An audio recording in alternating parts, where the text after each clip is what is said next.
तभी वहाँ पर आन शिंगयूंग आके ये शिंगे को डिफेंड करती है और बोलती है बिना प्रूफ के तुम ये शिंगे पर इल्ज़ाम कैसे लगा सकते हो। तो लिंगह्यू बोलता है तुम क्यों इसे डिफेंड कर रही हो। लिंगह्यू बोलता है क्या तुम्हारे पास कोई प्रूफ है कि ये शिंगे ने मेरे भाई को नहीं मारा है। तो आन शिंगयूंग बोलती है हाँ, कल रात हम लोग दोनों साथ में थे।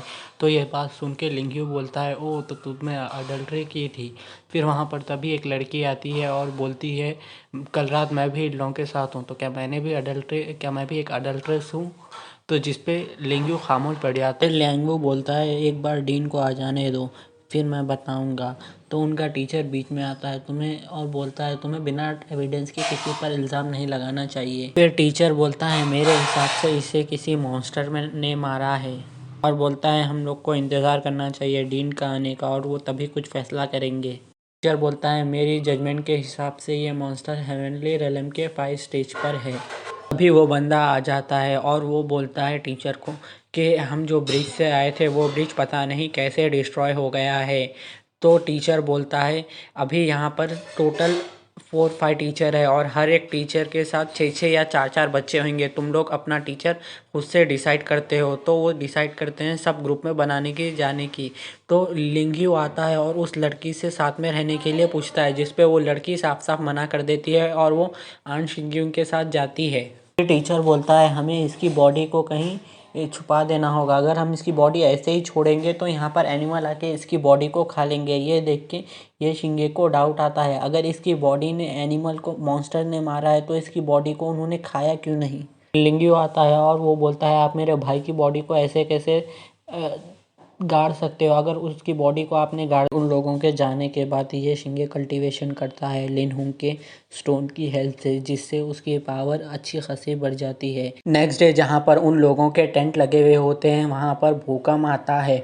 तो वो देखकर ये शिंगे लिंगहोंग को ढूंढने जाता है। तभी आन शिंग्यूंग आती है और वो उसे अपने साथ लेके जाती है।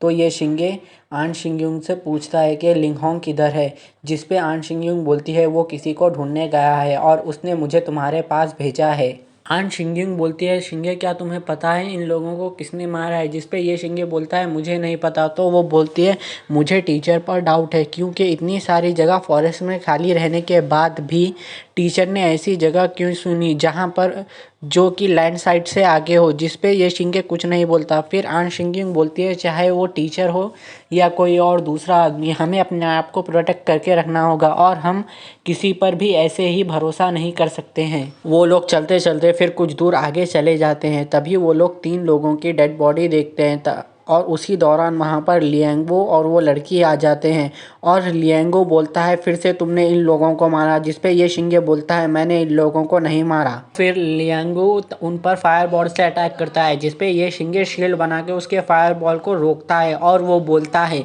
मैं अभी भी बोल रहा हूँ मैंने उन लोगों को नहीं मारा। अगर तुम्हें लड़ना है तो आओ लड़ो मुझसे।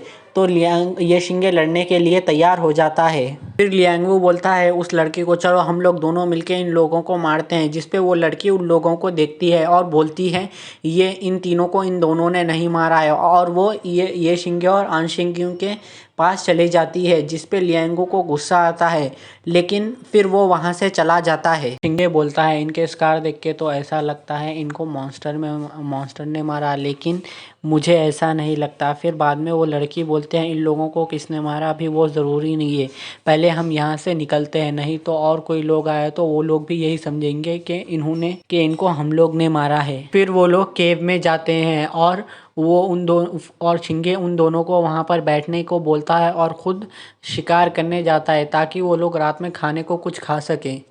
फिर ये शिंगे जंगल में शिकार को ढूंढने जाता है और उसे एक अच्छा रैबिट मिलता है। तो वो उसका शिकार करने की कोशिश करता है लेकिन वो रैबिट बहुत स्पीड होता है। पहले तो वो उसे पकड़ने की कोशिश करता है लेकिन वो उसे पकड़ नहीं पाता। फिर बाद में वो अपनी पावर से उसकी मूवमेंट को ऑब्ज़र्व करता है और उसकी मूवमेंट को ऑब्ज़र्व करे बाद वो उसके पीछे भागता है और उस पर एक अटैक करता है जिससे वो रैबिट वहीं पर मर जाता है और वो उस रैबिट को पकड़ के लेके चले जाता है। लेकिन हमें तभी वहाँ पर एक आदमी दिखाया जाता है जो कि ब्लैक केव में ये शिंगे को ऑब्ज़र्व कर रहा होता है। वो लोग आराम से खाना खाते हैं और यूनिंग उसकी तारीफ़ करती है और बोलती है तुमने अच्छा काम किया। फिर बाद में यूनिंग उससे पूछती है तुम तो स्टार मार्शल आर्ट की प्रैक्टिस करते हो ना, तो ये रैबिट की बॉडी पे फायर का मार्क कैसे है? और तो ये शिंगे खामोश बैठ जाता है। फिर यूनिंग बोलती है क्या तुम फायर मार्शल आर्ट की भी प्रैक्टिस करते हो? तभी आन शिंगे बीच में आती है और बोलती है क्या तुम अब भी ये शिंगे पे शक कर रही हो? जिस पे यूनिंग बोलती है नहीं, मैं इस पे शक नहीं कर रही हूँ, मैं इसकी स्किल्स को लेके बहुत क्यूरियस हूँ, मैंने अब तक ऐसी स्किल्स नहीं देखी है। जब उसने उस लड़के से फाइट की थी तभी भी उसकी स्किल्स एकदम अच्छी दिख रही थी। फिर यूनिंग बोलती है चलो एक बार खाना होते साथ ही हम लोग एक फाइट करते हैं ये शिंगे को। जिसपे आन शिंगिंग बोलती है ऐसा नहीं हो सकता, तुम हेवनरी रेलम के 5 स्टेज पे हो और ये शिंगे 3rd स्टेज पे है। तो यूनिंग बोलती है टेंशन मत लो, ये सिर्फ एक फ्रेंडली फाइट होगी। जिसपे यूनिंग और ये शिंगे दोनों भी एग्री हो जाते हैं। दोनों के बीच में फाइट चालू होती है और यूनिंग अपना ड्रैगन मार्शल आर्ट को एक्टिवेट करती है और वो उस पर पहले अटैक करती है। ये शिंगे पहले बचता है, फिर उस पर थोड़ा सा अटैक करता है। फिर यूनिंग उसे एक पंच मारती है जिससे वो एक ट्री को जाके लगता है। फिर तभी ये शिंगे अपनी इमेजिनेशन में जाता है और उसे वो वही दरवाज़ा दिखता है। फिर तभी वो अपनी एक पावर को एक्टिवेट करता है और वो ये देखता है कि वो यूनिंग की सारी मूवमेंट को ऑब्जर्व कर पा रहा है। ये बात यूनिंग भी समझ जाती है। फिर वो उस पर अटैक करती है। शिंगे यूनिंग के कंटिन्यू अटैक से बार बार बचते रहता है। ये देख के यूनिंग को थोड़ा वो होता है। फिर यूनिंग अपना ड्रैगन एक्सप्लोजन अटैक करती है। पहले तो ये शिंगे शील्ड बना के उसको रोकने की कोशिश करता है लेकिन वो उसे रोक नहीं पाता है और वो वहाँ पर गिरकर बेहोश हो जाता है। फिर ये शिंगे उठता है और बोलता है मेरी कल्टीवेशन और तुम्हारी कल्टीवेशन में ज़मीन आसमान का फ़र्क है। जिस पे यूनिंग उसकी तारीफ़ करते हुए बोलती है आज तक कोई इतना मेरे सामने नहीं टिका जितना तुमने टिक गए हो मेरे सामने फाइट करते हुए। वो लोग केव में वापस चले जाते हैं। फिर ये शिंगे केव में आग लगाने की कोशिश करता है तो यूनिंग बोलती है अगर हमने ये टाइम पर फायर लगाई तो एनिमी को अपनी पोजीशन के बारे में मालूम पड़ जाएगा। तो यूनिंग उसे फायर जलाने से मना कर देती है जिस पे ये शिंगे एग्री करता है। फिर लोग आपस में दूसरे लोगों की बातें करते हैं तो यूनिंग बोलती है हमें दूसरों की बातें करने से अच्छा भी रेस्ट करना चाहिए। जिस पे वो लोग एग्री होते हैं और सभी रेस्ट करने लगते हैं और ये शिंगे जो है सो लोगों को गार्ड करता है। तभी वहाँ पर ठंड बहुत बढ़ जाती है केव में। तो ये शिंगे का हाथ गलती से यूनिन के ऊपर पड़ता है जिस पे यूनिन उसको एक थप्पड़ लगाती है। फिर आन शिंग्यूंग उन लोगों को शांत कराते हैं और वो लोग देखते हैं कि केव से कहीं से गर्मी निकल रही है जिसकी वजह से आन शिंग्यूंग फ्रीज होने लगती है। तो ये शिंगे अपनी स्टार पावर से उसको ठंडा करने लगता है। तो यूनिंग बोलती है तुम सिचुएशन का गलत फ़ायदा उठा रहे हो। जिस पे ये शिंगे बोलता है मैं कुछ भी नहीं कर रहा हूँ, मैं बस आन शिंग्यूंग को ठंडा कर रहा हूँ। अगर हमने उसे गर्म नहीं किया तो वो फ्रीज होकर मर जाएगी। यूनियन आन शिंग्यूंग के पास आके बोलती है ये मेरी गलती है, मैंने तुम्हें फायर जलाने नहीं दी। फिर वो अपनी बॉडी से आन शिंग्यूंग को हीट देने की कोशिश करती है लेकिन वो भी उसके साथ फ्रीज हो रही होती है। फिर ये शिंगे भी फ्रीज होने लगता है और वो बोलता है अगर ये सर्दी ऐसे ही रही तो हम लोग यहीं पर मर जाएंगे। फिर ये शिंगे कल्टीवेशन करना चालू होता है। उसके कल्टीवेशन की हीट की वजह से वहाँ पर गर्मी आती है। ये देख के यूनियन और आन शिंग्यूंग भी उसके पास आके लग जाते हैं और उसकी हीट की वजह से वो सारी बर्फ़ जो है सो पिघल जाती है। ऐसे करते करते सुबह हो जाती है। फिर यूनियन उसे एक थप्पड़ मारती है ये शिंगे को। शिंग बोलती है कल रात में जो भी हुआ तुम वो आन शिंग्यूंग को नहीं बताओगे। शिंगे बोलता है आन शिंग्यूंग को लास्ट नाइट बहुत सर्दी थी और यूनियन ने तुम्हारी और मेरी जान बचाई। आन शिंग्यूंग यूनियन को थैंक यू बोलती है और ये शिंगे बोलता है चलो अभी मॉर्निंग हो गई है। फिर वो उन लोगों को बताता है कि कहाँ से वो बर्फ़ आ रही थी उस केव में से। यूनियन अपना एक पंच मार के उस जगह को तोड़ देती है और वो सभी उस केव के अंदर जाने लगते हैं। तो वहाँ पर बहुत ज़्यादा सर्दी बढ़ जाती है। तो ये शिंगे आन शिंगिंग को अपना हाथ दे देता है और वो उसका हाथ पकड़ लेता है। फिर उससे उसको अपनी स्टार पावर देता है। फिर वो लोग दोनों आगे जाते हैं। तो यूनियन को भी सर्दी होती है। तो यूनियन ये शिंगे से बोलते हैं कल रात मैं भी पूरी तरीके से फ्रीज हो गई थी, तो क्या तुम मुझे अपनी स्टार पावर नहीं दोगे? तो फिर वो भी उसे अपना हाथ देती है तो वो उसका भी हाथ पकड़ लेता है। तीनों साथ में एक साथ आगे जाते हैं। अभी आन शिंगिंग बोलती है वहाँ पर एक मॉन्स्टर है। तो ये शिंगे अपनी पावर की हेल्प से देखता है वहाँ पर मॉन्स्टर नहीं बल्कि एक ट्राइडेंट होता है। तो यूनियन बोलती है अगर वहाँ पर एक ट्राइडेंट है तो तुम क्या जाकर उसे वहाँ पर लेके आ सकते हो?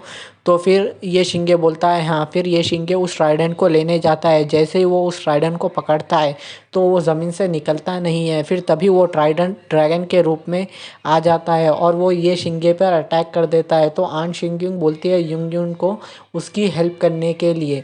तो युंगयुंग उसे अपनी ब्लेड से मारती है। तभी ड्रैगन युंगयुंग को अपनी पूंछ से मार देता है और वो पानी में गिर जाती है। ये देख के ये शिंगे को गुस्सा आता है। ये शिंगे अपनी स्टार पावर को एक्टिवेट करके ड्रैगन को एक पंच मारता है। ड्रैगन उस पर फिर से अटैक करने जाता है तो वो उसके अटैक को डॉज करके उसके सर पर बैठ के कंटिन्यू पंचा मारता है, जिससे वो ड्रैगन वहीं पर ट्राइडेंट बढ़ के नीचे गिर जाता है। ये शिंगे भागते हुए जाता है और समंदर में जंप मारता है ताकि वो युंगयुंग को बचा सके। युंगयुंग पानी में गिरते हुए अपना बैकग्राउंड सोचती है। वो बोलती है, मैंने मार्शल आर्ट मेरे फादर और मदर की बोलने की वजह से सीखा, लेकिन जब से उसकी मदर की डेथ हो गई तब से उसके फादर ने एक बार भी स्माइल नहीं किया। फिर उसके फादर नॉर्थन सिटी के रूलर बन गए, लेकिन उनकी एग्जिस्टेंस से लोगों को उनसे बहुत डर लगने लगा। फिर युंगयुंग बहुत अकेली हो गई। फिर उसको एक फ्रेंड मिली जो कि आन शिंगयुंग थी।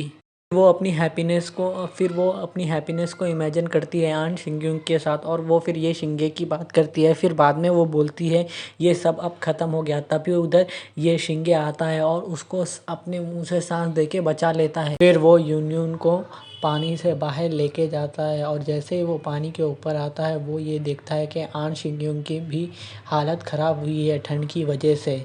फिर वो उन दोनों को गुफा से बाहर लेके जाता है। फिर वो देखता है कि युंगयुंग होश में आ रही है तो वो उसके पास जाता है। तभी युंगयुंग को वो याद आता है तो इसलिए वो उसे थप्पड़ मारने जाती है, लेकिन ये शिंगे उसका हाथ पकड़ के बोलता है इट्स ऑल राइट। तभी आन शिंगयुंग भी उठती है और वो बोलती है अभी हम लोग सुरक्षित हैं। ये शिंगे बोलता है मैं दोबारा गुफा में जाता हूँ ताकि मैं वो ट्राइडेंट और तुम्हारा वेपन भी ले सकूँ। युंग बोलती है तुमने हमारा मौके का फ़ायदा उठाया और तुम बिना कुछ बोले ऐसे ही जा रहे हो। युंगयुन बोलती है आज जो भी हुआ तुम्हें उसकी रिस्पॉन्सिबिलिटी लेनी होगी। अगर तुमने ऐसा नहीं किया तो हम लोग दोनों साथ में ही मर जाएंगे। शिंगे बोलता है ऐसा मत करना, आप लोग दोनों रॉयल फैमिली से हो। अगर आप लोग में से कोई भी मर गया तो आप लोग के फादर मुझे ज़िंदा नहीं छोड़ेंगे। युंगयुन बोलती है मुझे फ़र्क नहीं पड़ता, तुम्हें किसने बोला था मुझे समंदर के बीच में ऐसे ट्रीट करने के लिए। भले ही तुम्हें माफ़ कर देगी लेकिन मैं नहीं करूँगी। अगर तुमने इस बात की जिम्मेदारी नहीं ली तो मैं मेरे फादर को बता दूंगी आज के बारे में, देखना तुम्हारे साथ क्या होगा। फिर आन शिंगयुंग हंसती है जिस पे युंगयुंग बोलती है आन शिंगयुंग हम लोग को तो इसकी आदत है ना। आन शिंगयुंग बोलती है तो तुम्हें क्या चाहिए, मैं तुम्हें इससे शादी करने दूं। अगर वो एग्री भी हो गया तो तुम्हारे फादर कभी एग्री नहीं होंगे क्योंकि वो नॉर्थन सिटी के रूलर है। फिर आन शिंगयुंग बताती है उसकी पॉलिटिकल मैरिज के बारे में। युंगयुंग बोलती है मुझे पता है तुम्हारा पॉलिटिकल मैरिज का कॉन्ट्रैक्ट है, मेरे फादर ने भी मुझे ऐसा करने को कहा था लेकिन मैंने तब साफ साफ मना कर दिया था। फिर तभी उन लोगों के सामने से कोई गुजर जाता है तो ये देख के युंगयुंग एकदम शॉक हो जाती है और नेक्स्ट सीन में हमें ये दिखता है कि ये शिंगे उस ट्राइडेंट को उठा लेता है और वो फिर उस लेक में जाता है क्योंकि जब उसने युंगयुंग को बचाने गया था तो उसने देखा था वहाँ पर कोई अजीब से स्टार थे तो वो जाके उस स्टार को कलेक्ट करने लगता है। फिर वो स्टार को कलेक्ट करके केव से बाहर आता है तो आन शिंगयुंग बोलती युंगयुंग एक आदमी के पीछे गई थी जो अभी यहाँ पर आया था और उसने हमारे लिए ट्रेसेस भी छिड़े हैं, हमें उस ट्रेसेस को फॉलो करते हुए युंगयुंग को ढूंढना होगा। ये एपिसोड यहीं पर ख़त्म हो जाता है। मैं इसका अगला पार्ट आपको 2 दिन के अंदर अपलोड कर दूंगा। Thanks for watching. अगर चैनल अच्छा लगा तो प्लीज़ चैनल को सब्सक्राइब कर दो।